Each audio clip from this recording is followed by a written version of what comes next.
ভারত পাকিস্তানের সাম্প্রতিক যুদ্ধাবস্থার প্রেক্ষাপটে দুই দেশের যুদ্ধবিরতির সিদ্ধান্তে স্বস্তি ফিরেছে বিশ্বজুড়ে।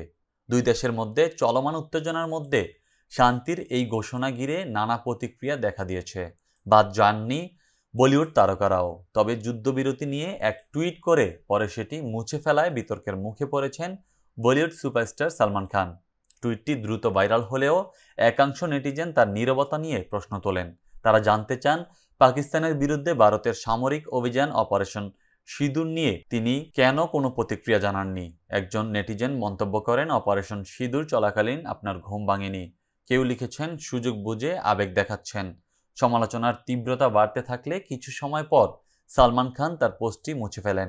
উল্লেখ্য, 22 এপ্রিল জম্মু কাশ্মীরের পাহালগামে ভয়াবহ সন্ত্রাসী হামলায় 26 জন নিরীহ মানুষ নিহত হন। ওই ঘটনার পর 7 মে পাকিস্তানে অপারেশন সিঁদুর নামে একটি সুনির্দিষ্ট সামরিক অভিযান চালায় ভারত।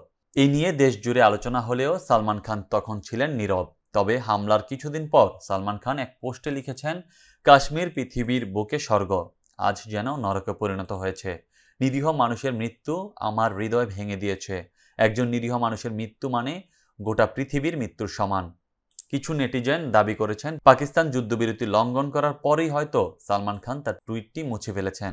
তবে এ নিয়ে এখনও আনুষ্ঠানিকভাবে কোনো বক্তব্য দেননি তিনি। এদিকে যুদ্ধবিরতি ঘোষণায় বলিউডের আরও কয়েকজন তারকা প্রতিক্রিয়া জানিয়েছেন। কারিনা কাপুর ইনস্টাগ্রামে লিখেছেন, রব রাখা ও জয় হিন্দ। করণ জোহর ও রাবিনা ট্যান্ডনও শান্তির পক্ষে বার্তা দিয়েছেন।